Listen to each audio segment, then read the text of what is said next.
Amigos y amigas de Canal 28, bienvenidos a la programación del mediodía. Gracias por estar con nosotros. Recuerde que en punto de las 12 nos acompaña el doctor Sergio Antonio García Flores para esta terapia de urgencia, donde usted puede mejorar su vida a través de diferentes consejos psicoterapéuticos. Por ello, lo estaremos dejando con el gran doctor Sergio. Muchas gracias, mi querido Saúl. Para mí es un gusto saludar a todo nuestro público que está hoy desde su casita. Toda la gente que se comunica con nosotros a través de las redes sociales y los diferentes medios, les mandamos un fuerte abrazo hasta donde se encuentren. La gente en Estados Unidos, Centroamérica, toda la gente a lo largo y ancho de la República Mexicana, les mandamos un fuerte y caluroso abrazo, por supuesto. Para el día de hoy tenemos un tema importantísimo que es la prevención y la identificación de situaciones de riesgo para niñas, adolescentes, para jóvenes, para mujeres, para hombres, situaciones de violencia. ¿Qué hacer?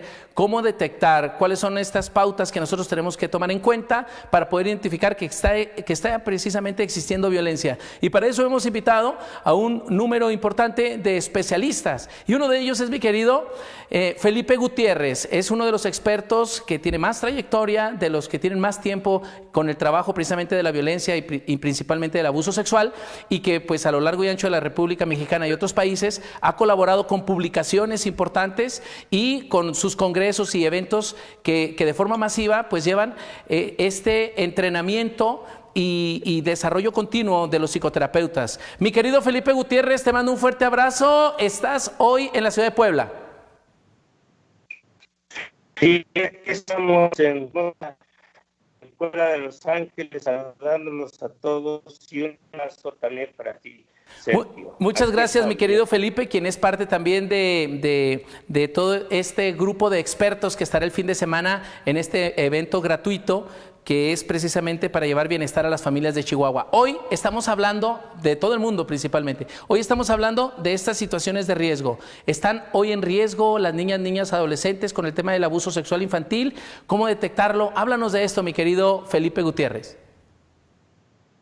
Con frecuencia me preguntan mis alumnos, las personas que me consultan, en qué debemos estar atentos para que nos demos cuenta cuando un niño o una niña está en riesgo. Son cosas muy básicas, pero muy importantes que debemos de tener en la casa. Primero, si dentro de la familia hay una persona como un padre, una madre, un hermano, un tío, una abuela, que es autoritario, es agresivo y controlador. De hecho, esa misma conducta y es una conducta que nos indica violencia. Pero si además esta conducta es para ser coercitivos con ese niño o con esa niña, para pensarlo, para culpar. Estamos teniendo alguna dificultad con la señal, mi querido Felipe. Vamos a tratar de volver a enlazar la llamada para ver si podemos verte y escucharte mejor. El día de hoy aquí en Terapia de Urgencia, en este segmento, estamos hablando precisamente de esta situación de riesgo que pueden vivir los niñas, adolescentes, principalmente en situaciones de violencia.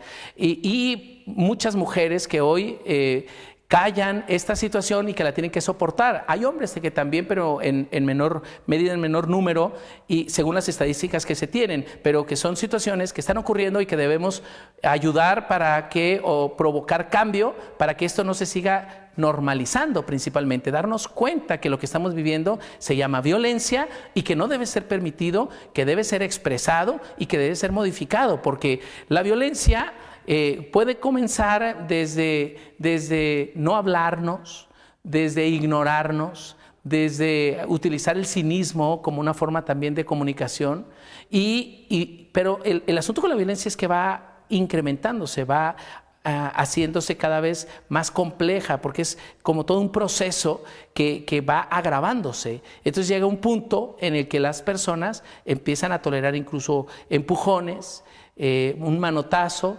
que la callen desmesuradamente y ya de ahí pues ya la vida puede estar en riesgo, y más cuando hay también dentro del ambiente familiar lo que son las sustancias. Por ejemplo, el uso de alcohol, el uso de alguna droga hace todavía más grave todo este factor de violencia, y que de las pequeñas violencias o de la microviolencia empieza a crecer y se puede convertir ya en una violencia intrafamiliar una violencia que puede ser económica, que puede ser una violencia física, una violencia emocional, violencia psicológica, y que es probable que no nos demos cuenta. El otro día se comunicaba una persona con nosotros y nos decía que su esposo no le estaba dando dinero, que ella no trabajaba, que tiene, me parece que tenía el caso de la señora que tiene 3 hijos, que ya no está trabajando, su esposo es el único proveedor en casa, pero que él le estaba limitando demasiado el dinero. Y entonces a eso se le llama violencia económica, porque él tiene la obligación, si en el acuerdo de la pareja está en que él trabaja y ella no, entonces ella se ocupa de lo que le corresponde. Hay familias en las que él no trabaja y ella sí. Entonces ella es la que se ocupa de esa manutención. Pero entonces es según el acuerdo que se haya formado. Si me preguntan a mí cuál es la mejor, es que todas son diferentes. Y la mejor es en la que ustedes se sientan equilibrados. Pero entonces el problema es que al ser dependiente, ciertamente te expone en ese ejercicio de vulnerabilidad a tener que soportar abusos o maltratos, pero no te obliga. Y entonces es ahí cuando se tiene que despertar y se tiene que hacer lo necesario para empezar a modificar esta situación que está ocurriendo, porque de normalizarse se tiende a vivir así durante muchos años de la vida, y eso no provoca la felicidad. La persona estaría esperando a que el otro se muriera para poder estar bien, y eso no es el fin de eso que se llama relación de pareja, o el fin de eso que se llama familia. Al final de cuentas, esta unión de voluntades nos tiene que llevar al equilibrio y a la virtud. Se supone que todo lo que hacemos socialmente nos tiene que llevar a la virtud. Mi querido Felipe, ahora sí te escuchamos con mucha atención. Nos decías de cuando papá o cuando el hombre se vuelve violento o controlador. Sí, hay otra cosa que se llama relaciones coercitivas dentro de la familia. Sí. Este es un tipo de relación en donde un adulto ejerce sobre otra persona que la controla y sobre los niños. ¿Qué es una relación coercitiva? Es cuando en un vínculo una persona le está fastidiando la vida constantemente al otro. Por ejemplo, le puede estar culpando, le puede estar criticando, le puede estar señalando de manera constante sus errores, que a lo mejor no son errores, su imagen personal, que también a lo mejor es diferente.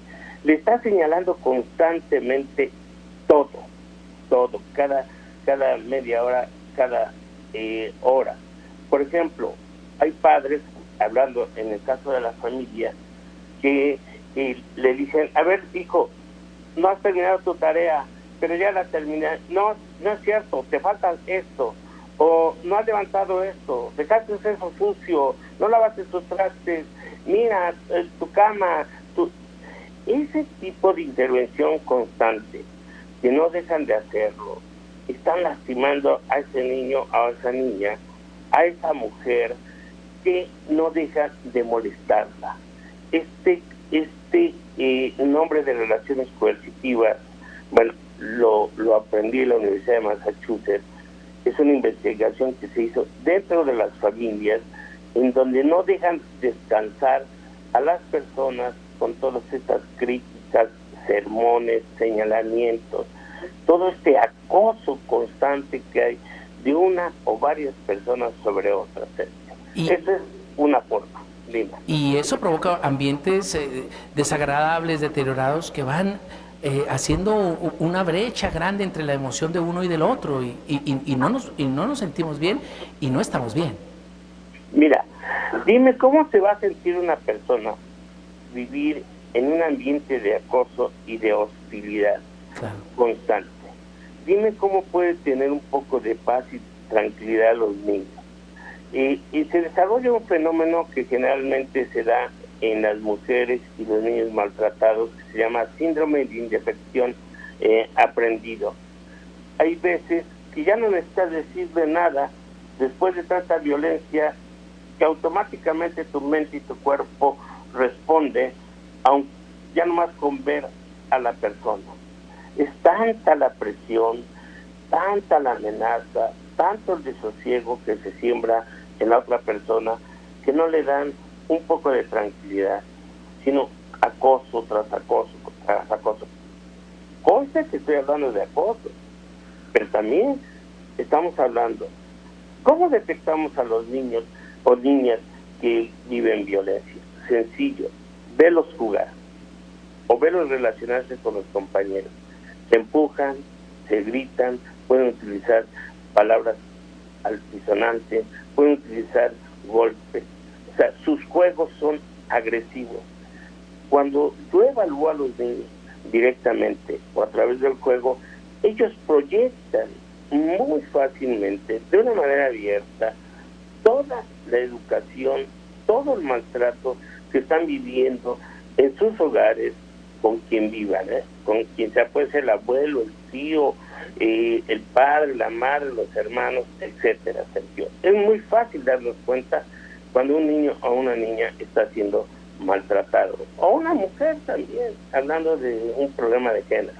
Claro, y hoy es muy importante estar atentos a algunos indicadores para prevenir o para erradicar o para darnos cuenta, detectar que está sufriendo abuso sexual. Eso es lo que hoy nos preocupa, Felipe, la detección y la erradicación totalmente del abuso sexual infantil. Es muy fácil.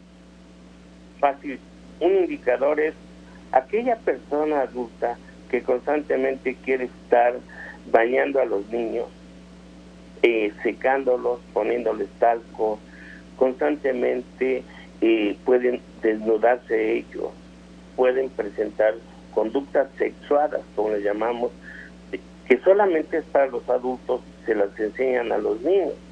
Un niño que puede estar viviendo abuso sexual es un niño que le pueden estar enseñando imágenes, les pueden estar diciendo palabras sexuadas que solamente se utilizan para los adultos. Y cuando te das cuenta que un niño repite esas palabras, no vamos lejos. Un abrazo. Cuando le pides un abrazo a un niño que está siendo abusado sexualmente, te da un beso en la boca, te empieza a tocar tus zonas erógenas, tus genitales, de una manera suave pero persistente. Esa caricia no es la caricia de un niño, sino es la caricia sexuada que se da entre adultos. Eso es bien fácil de detectar, ¿no? Claro, y eso es gravísimo, es peligrosísimo. Aquí en Chihuahua hemos estado compartiendo los números telefónicos. Si usted está viviendo alguna situación de esa, una denuncia anónima al 082 o marcar directamente al 911 si hay flagrancia, porque es importante detectarlo y resolverlo, porque incluso aunque estemos en una fase 3 de la contingencia, se tiene que hacer un depósito de personas, se tiene que sustraer al menor, pues se tiene que proteger. Totalmente tenemos que ayudarlo, y ahí es donde está la cuestión difícil. Un mensaje concreto: por favor, madre, padre, adulto que cuida a un niño, escúchenlo. Cuando él dice que lo están tocando, lo están abusando y lo están amenazando, créanle, por favor. Los niños no mienten. Una de las grandes cosas por las que se fomenta el abuso sexual es que no se escucha a los niños ni se les cree acerca de que los están tocando y los están abusando. Por favor, adultos, créanle a ese niño, no lo golpeen o lo descalifiquen o lo amenacen porque está diciendo que su papá, su hermano, su tío, su abuelito los está tocando. Créanle y busquen una autoridad para hacer esa denuncia, sobre todo ahorita que estamos en resguardados. Claro, fíjate que es muy importante señalar cómo en estos casos en los que, por ejemplo, mamá está con una nueva pareja que viene siendo padrastro, y a ti te han tocado muchos casos como este, como también me ha tocado a mí, en el que es el padrastro quien está abusando, pero la mamá se enoja con la niña de 11 años, 12 años y le dice que ella tiene la culpa porque ella lo provocó y se lo guarda y a veces lo tolera. Bueno, una de las características de la violencia sexual en las familias, que es muy clara, es que en la mayoría de los casos las madres son cómplices. Ellas lo permiten bajo diferentes circunstancias inéditas, ¿sí?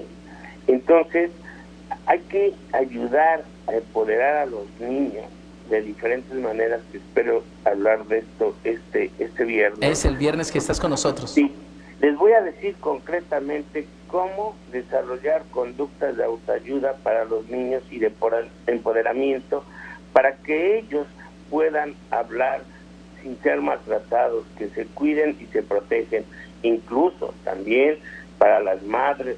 Y si el agresor sexual no está dentro de la casa, para los padres. Eso se llama desarrollo de habilidades parentales para el cuidado y la protección de los hijos dentro y fuera de la casa. Claro, y es importantísimo que estas mamás que están vulneradas o vulnerables, que por alguna circunstancia tienen que aceptar o tolerar, que despierten y que hagan lo que se tiene que hacer, porque aquí el único responsable es el agresor, y el niño o niña o adolescente o quien sea nunca jamás será quien esté provocando o tendrá alguna responsabilidad. Es víctima y victimario. Nomás repito lo que dijiste. Señores padres de familia que me escuchen, lo mismo, nunca jamás un niño o una niña va a ser responsable y culpable de que la estén abusando sexualmente. Quien les diga eso, no lo crean. Claro, ¿sí? Claro. Mi querido Felipe Gutiérrez, muchas gracias por tu participación este próximo viernes y sábado en este encuentro de expertos, en este congreso virtual. Estarás con nosotros compartiendo toda tu sabiduría y la gente podrá acceder a tus libros y a todos tus materiales a través de la plataforma de Terapia de Urgencia, y ahí te veremos y te escucharemos, querido. Gracias, un abrazo a todos. Gracias, mi querido Felipe Gutiérrez. Hoy estamos hablando de toda esta gama de posibilidades, pautas de bienestar para que las familias y las personas estemos en equilibrio. Por favor, si hoy te está ocurriendo algo, si hoy tienes alguna situación en la que quieras que te ayudemos, que ayudemos a provocar el cambio, por favor comunícate con nosotros a los teléfonos que ya conoces. Envíanos tu caso al inbox de Terapia de Urgencia por medio del Facebook. Estamos completamente seguros que vamos a ayudarte. Estamos completamente seguros que alguno de los expertos, un servidor, podremos darte alguna pauta que sea útil para la resolución de tu conflicto. Esto es Terapia de Urgencia aquí a través de Canal 28, y este es un esfuerzo que está haciendo la televisora y el equipo de Terapia de Urgencia para, de forma totalmente gratuita, llevarte bienestar. Así que, por favor, comparte esta información. Es importante que más personas se sumen a estos esfuerzos de bienestar y de prevención, de cuidado de nuestras emociones, de cuidado de nuestros pensamientos, porque necesitamos una mejor sociedad. Ya hemos visto nosotros muchos casos dramáticos, terribles, en donde se participan desde niñas, niños, adolescentes, jóvenes, mujeres, hombres, todo tipo de población, en donde hemos pensado en esa deshumanización. ¿Cómo hemos llegado a tales extremos, ¿no? de una situación de violencia o de afectación a la integridad de alguna persona? Bueno, eso nos está pasando y necesitamos hoy hacer algo al respecto, y Terapia de Urgencia está llevando este esfuerzo para ti, para poderlo hacer juntos, porque solos jamás. Entonces vamos a la siguiente entrevista. Tenemos con nosotros a nuestro querido doctor Felipe El Saigili, que nos está escuchando desde... ¿Dónde estás, mi querido Felipe? ¿Qué tal, mi querido amigo? ¿Cómo estás?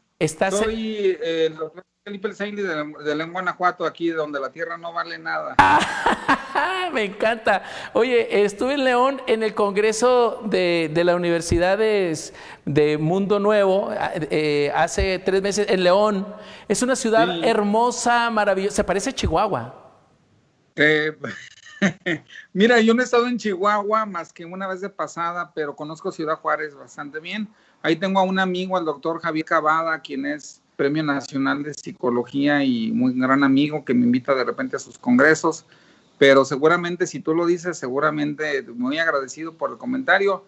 León tiene sus partes también no tan bonitas, pero sí creo que está bonito. ¿Cómo se la están pasando ahora con esta situación de cuarentena, con esta situación de cuidado personal y familiar en esta contingencia? ¿Y qué has visto en relación a tus consultas, a tus terapias, al público? ¿De qué nos va a servir esto? Sí, mira, pues básicamente ahorita muchas familias están confinadas. Obviamente hay familias que se la llevan bien, que lograron tener un entendimiento pues desde un inicio, porque pues esto no es por el COVID, sino que desde un inicio las familias arrancan bien, y obviamente lo que empieza bien pues termina bien. pero hay muchas parejas que se están agarrando de las greñas, valga la expresión, claro. Porque pues obviamente a veces los medios que te permiten hacer llevadera una relación es precisamente el no tener casi contacto con la otra persona, llegar a dormirte, buenas noches, y entonces en la medida en que hay un contacto menor, en esa medida hay menores problemas, menores posibilidades de conflicto, pero pues este no es el caso porque estás encerrado con la pareja. Claro. Digo, no nomás lo digo por los hombres, lo digo también por las mujeres que también tienen que aguantar. El cerebro femenino es un cerebro diferente, como tú bien sabes, al masculino.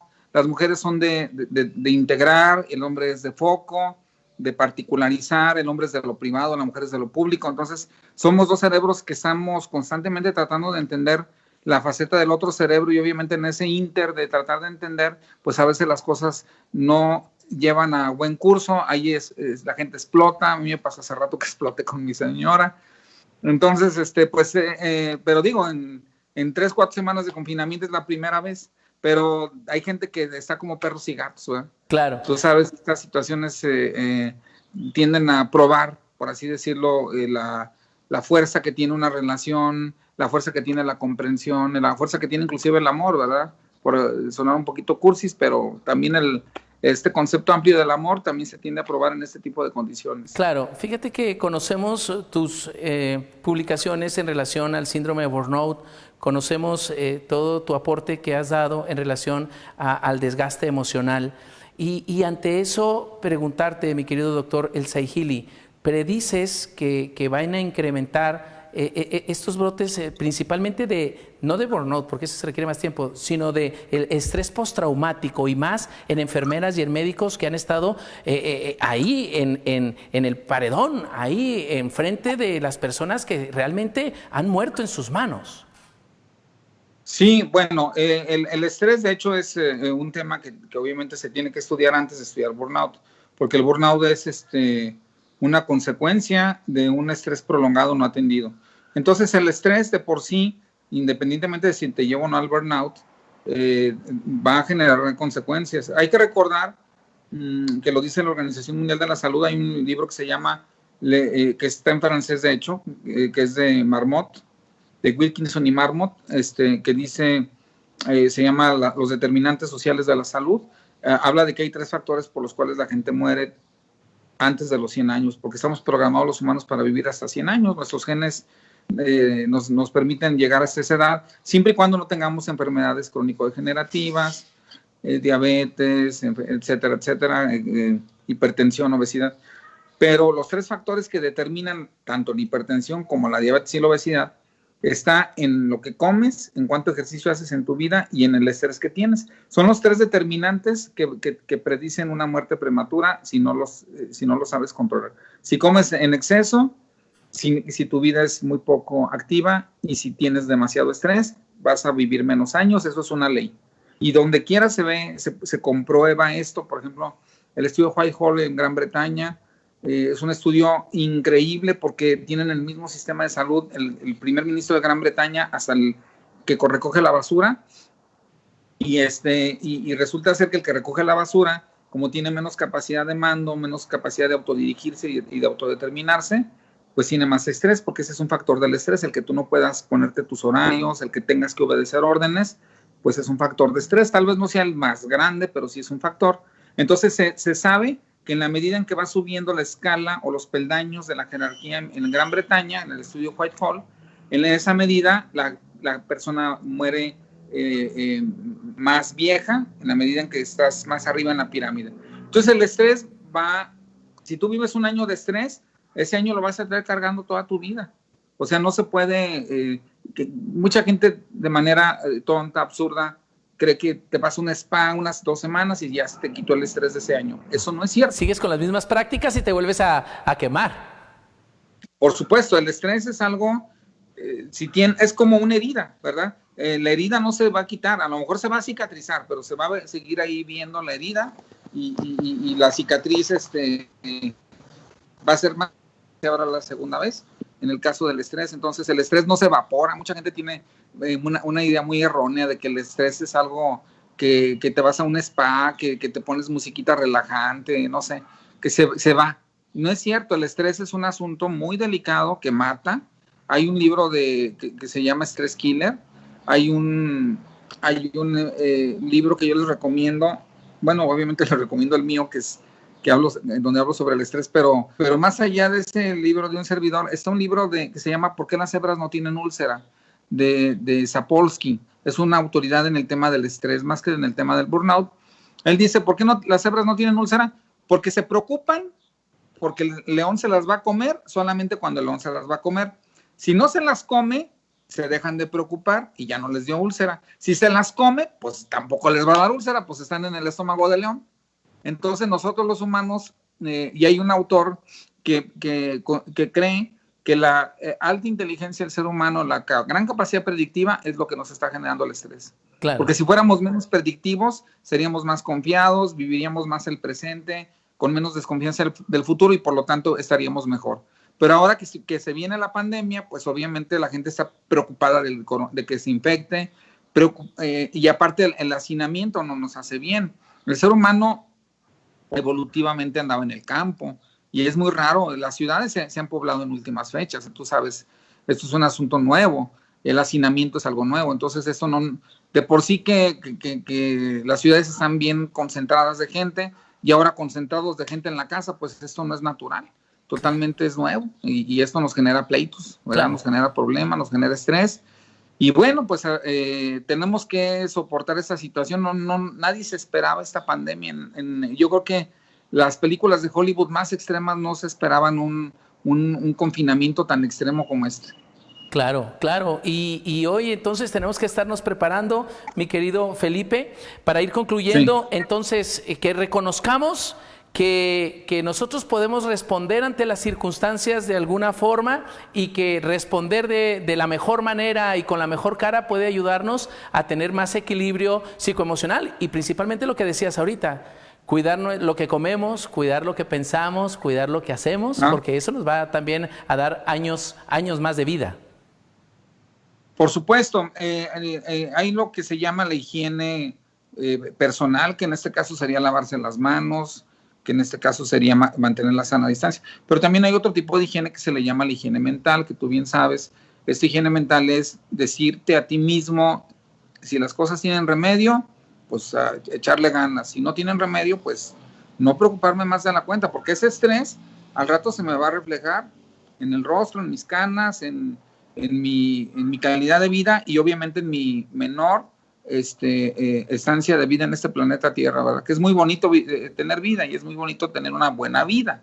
Claro. Pero cuando el estrés nos ataca, ahí están lo que publica la OMS y la ONU y no es algo...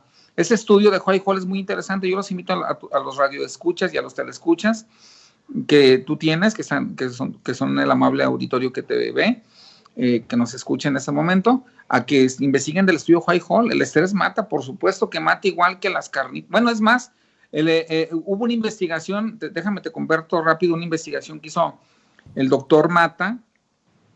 Él investigó,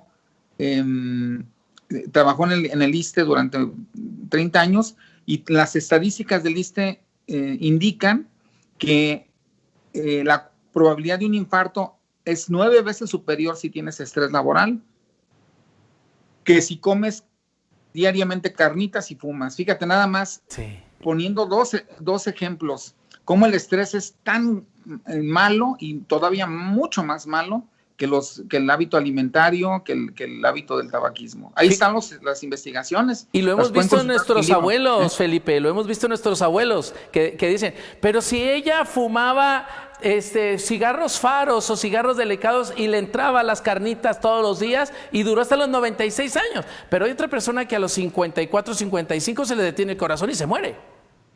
Sí, porque el estrés mata. El estrés es que tendríamos que, no hay mucho tiempo como para que lo explique. Pero sí hay que entrarle, Felipe, comprométete con nosotros a un programa que hablemos del eustrés y el distrés, porque hay estrés bueno y estrés malo, pero comprométete con nosotros a que podamos tratar todo esto.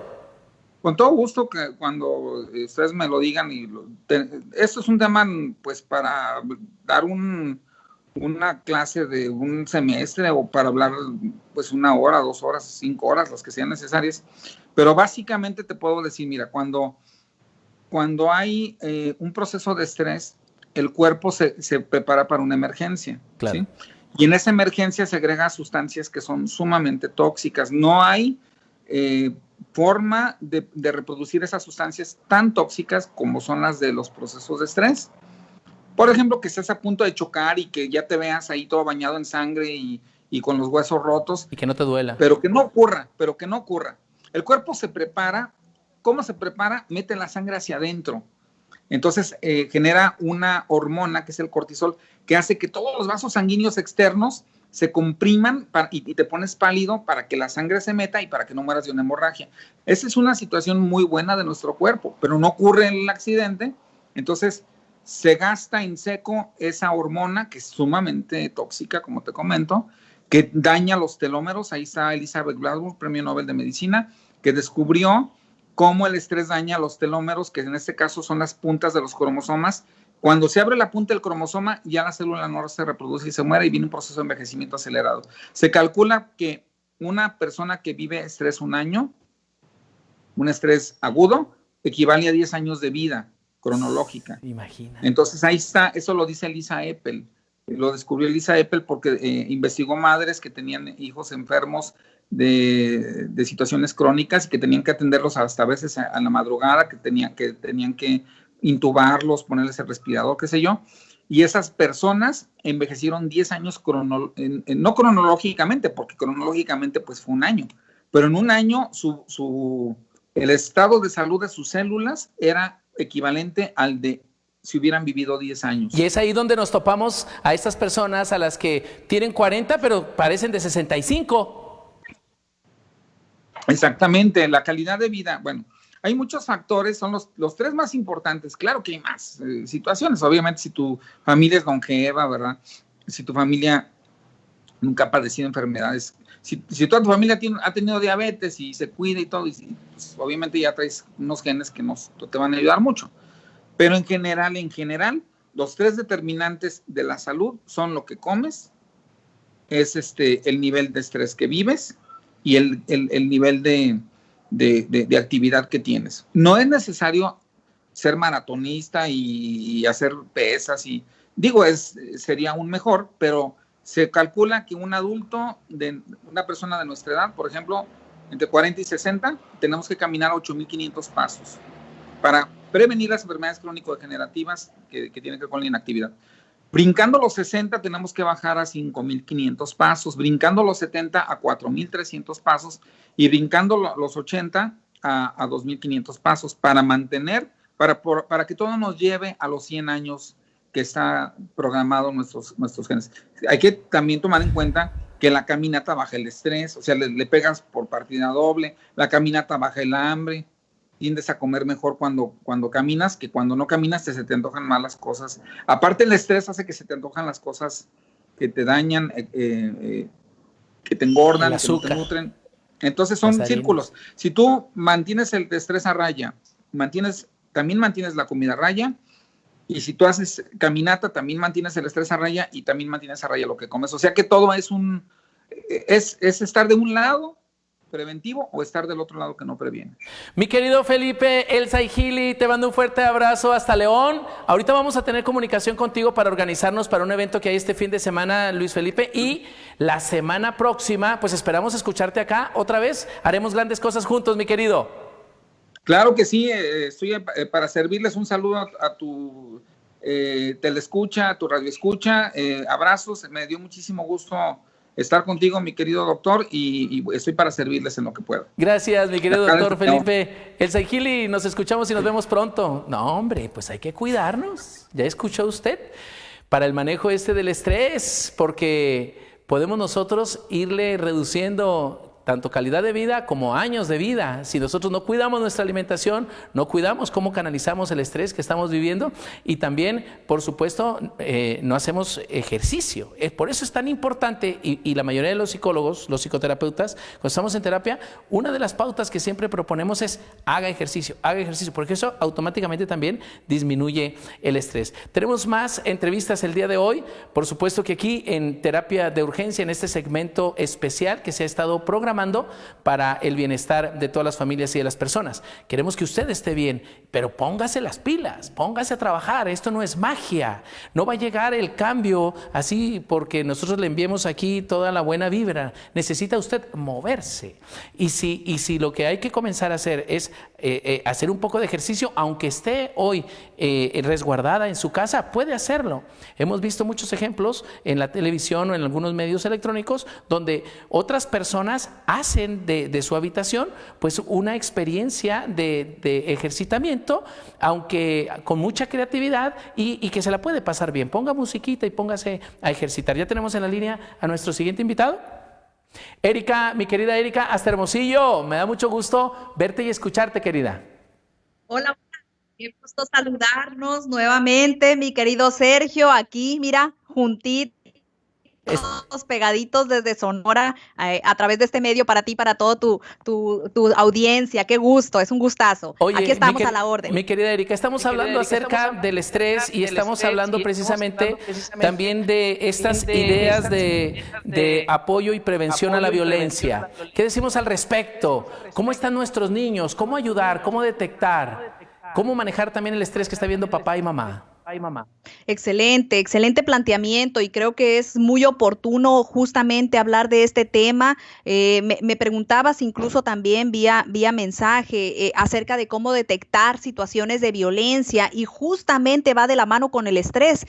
Si hay algo que sobrepasa a los niños, la primera respuesta, como un niño está manifestando que no está conforme, que no está recibiendo la adecuada contención, que no está recibiendo la adecuada información o atención, por decirlo de alguna forma, la primera respuesta de los menores es con conductas irritantes, con conductas desafiantes, incluso con poca participación. Un niño cuando se siente solo, o una niña o un adolescente, cuando se siente injustamente conducido, su pronta y respuesta inmediata, ¿cuál va a ser? La irritabilidad, que es una forma como se viste la tristeza o cómo se viste la soledad y es su manera de comunicarnos. Sin embargo, ¿qué otros aspectos nos van indicando que hay muestras de estrés o que un niño no está conforme, un adolescente, con el entorno que lo abraza o que lo contiene? Que no duerman bien. El hecho de que no duerman bien o que estén teniendo pesadillas o que incluso tengan una forma distinta de consumo de alimento, que estén queriendo comer demasiado o que no haya apetito. Eso es una forma también de que nos están mostrando que algo no está bien, que no están conformes, que probablemente están viviendo violencia también. Así es. Y tenemos que estar muy atentos para prevenir cualquier situación o para corregir en la medida de lo posible y poder provocar el bienestar, el equilibrio, porque somos responsables al final de cuentas quienes estamos en casa con estos pequeños.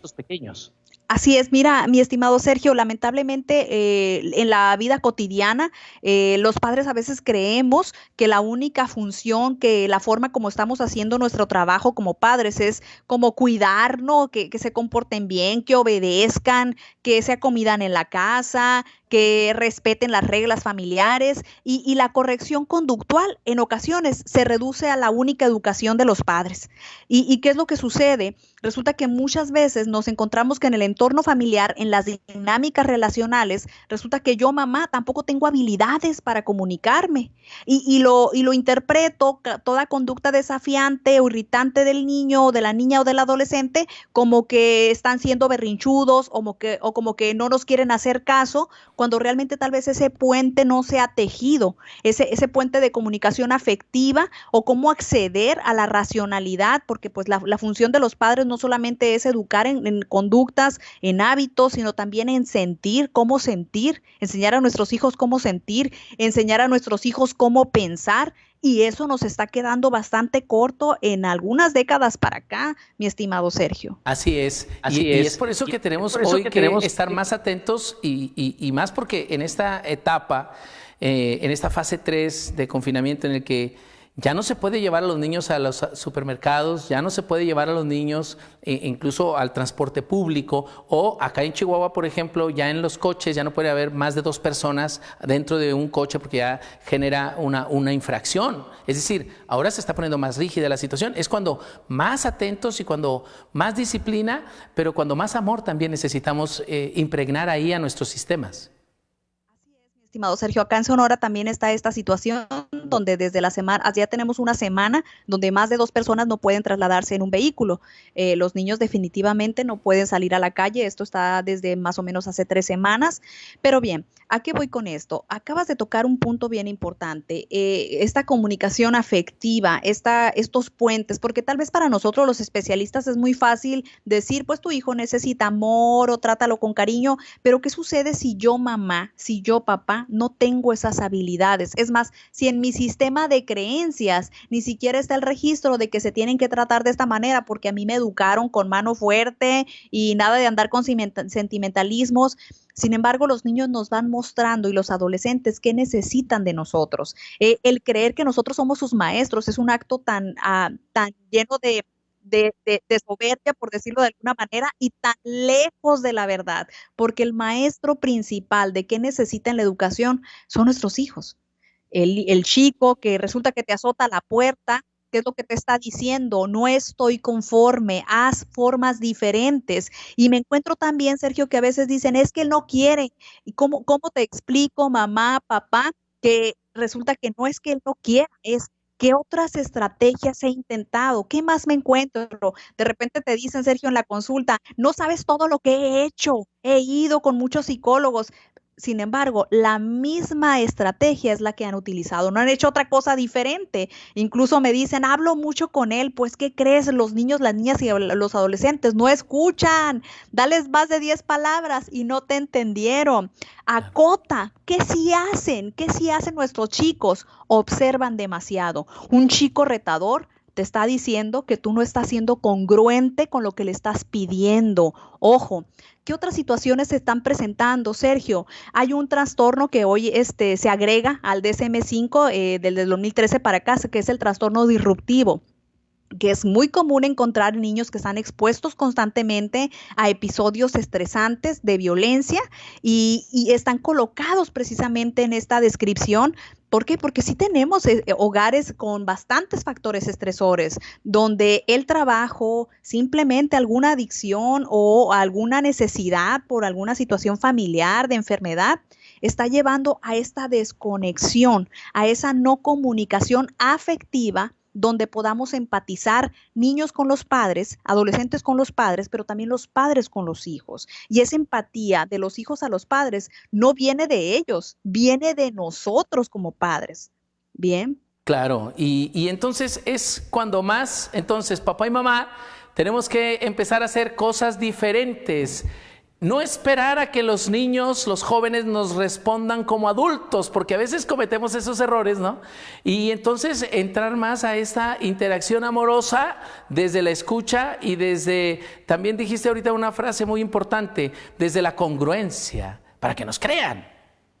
Exactamente, como dicen, hay muchos dichos por ahí que están sustentados en distintos modelos psicológicos. El ejemplo arrastra. El modelo arrastra. Bien, ¿cuál es el discurso de niños y adolescentes en la consulta? Yo creo que tú también lo vives, Sergio. Es cómo me piden que yo haga esto cuando mi mamá se comporta de esta manera. Cómo me piden que yo sea más responsable cuando mi papá, no sabes, llega pedísimo. O sea, cómo me piden a mí y de qué modelo me agarro para hacer esos cambios. Entonces, yo sé que muchas veces la vida no nos dio la oportunidad de tener esos aprendizajes porque tal vez también tuve una mamá o un papá que no estuvo para poder brindarme esos aprendizajes o esas habilidades. Aquí la pregunta es, ¿cómo poder hacerlo? Se vale y en un acto hermoso decirle a tu hijo, yo quisiera darte amor, pero no sé. Tal vez ahí vas a tener el maestro perfecto para enseñarte a abrazar, para enseñarte a besar, para enseñarte a escuchar. Tal vez ahí vas a tener a la persona perfecta que te va a dar ese regalo que la vida no te dio. Pero ¿qué implica tener ese acto cercano y decir, hijo, yo no sé escuchar, yo no sé jugar. Hijo, yo nunca jugué, tal vez trabajé desde pequeño. Hijo, yo quisiera, en verdad me juré a mí misma cuando estaba embarazada de ti, darte amor y no supe. Enséñame.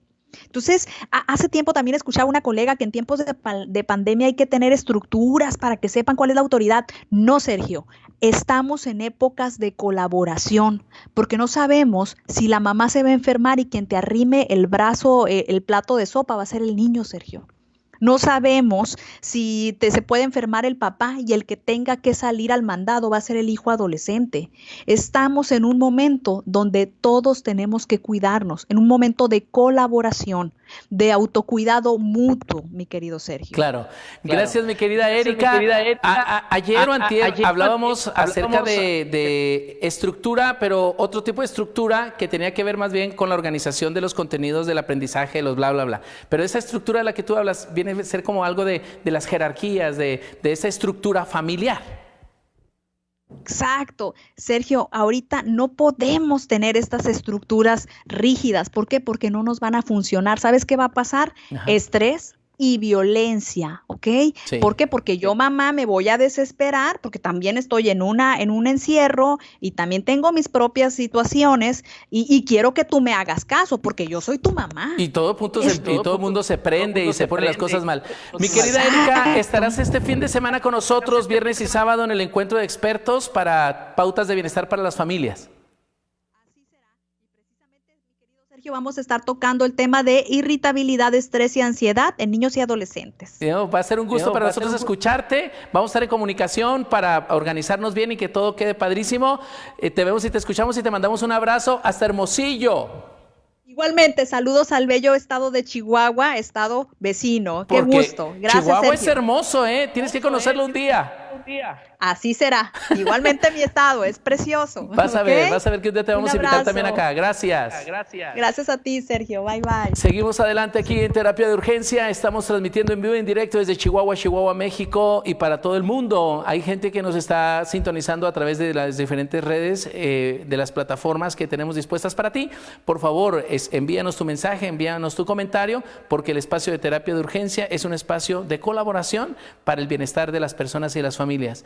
Ahora iremos hasta una bella ciudad también del centro de la República Mexicana. Me parece que vamos hasta Morelos, en el Estado de México. Mi querido Samuel Islas Ramos, quien viene también a compartirnos en este tema interesantísimo del estrés, pero concretamente en adolescentes. Él se ha especializado precisamente desde el enfoque también de la psicoterapia para el tratamiento de los adolescentes. Mi querido Samuel Islas Ramos, te vemos y te escuchamos. Muchísimas gracias, mi querido amigo, doctor Sergio. Efectivamente, hemos hecho trabajo muy fuertemente con adolescentes desde hace ya algunas décadas.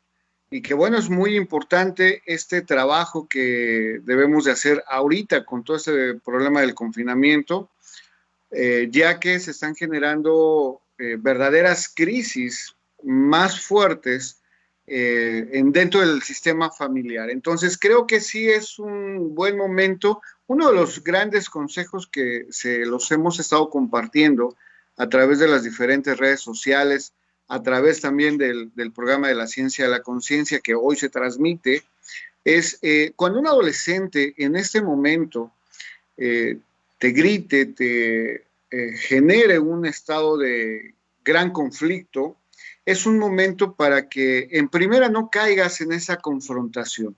¿Por qué? Porque finalmente el adolescente está viviendo su propia crisis, porque recordemos que no está en su sistema social, que el adolescente en este momento está siendo en un contexto de amigos, la familia queda en segundo término y el grupo social primario para ellos son los amigos, aquellos que generan esa gran empatía, aquellos que se sienten cobijados, esos son su verdadera familia en este momento. Claro. Y entonces el adolescente en el momento en el que se siente agredido, pues agredido exactamente, explota, pues genera un problema muy fuerte y entonces reacciona. Y la crisis hormonal, traen su crisis hormonal también.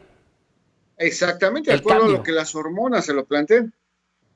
Y entonces debemos de sacarnos, de nosotros salirnos de ese conflicto y dejar que ellos busquen su propio contexto y decir, bueno, déjalo que se vaya, que se encierre en su cuarto, que azote las puertas, que grite, con todo el cuidado de decirle, bueno, ya cuando se calme, y coincido mucho con la colega anterior, no un discurso diciéndote y explicándote paso a paso, muy concreto, muy básico, decirte, ¿sabes qué?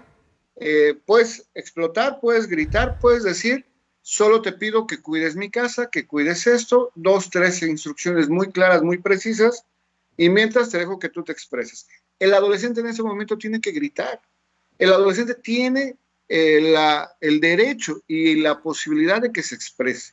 Imagínate con todo este estrés, como bien decía Felipe, más la violencia que está generando. Ahora cállate, siéntate. Cuando traemos una revolución a nivel neurológico, a nivel biológico, hormonal, es una bomba de tiempo que tenemos que evitar. Sí, claro. Y que nosotros podemos ayudar a que se relaje o que se ponga peor la cosa, ¿no? Así es, y ahí es donde nos preguntamos, ¿dónde está el adulto? Sí. ¿Dónde está el verdadero adulto? Sí, porque a veces te pones a discutir como si fueras niño, o el niño se sube como si fuera adulto y se ponen a hablar papá e hijo como si fueran 2 hermanos, o mamá e hija como si fueran 2 hermanas. Y eso es un error del adulto, no tanto del niño.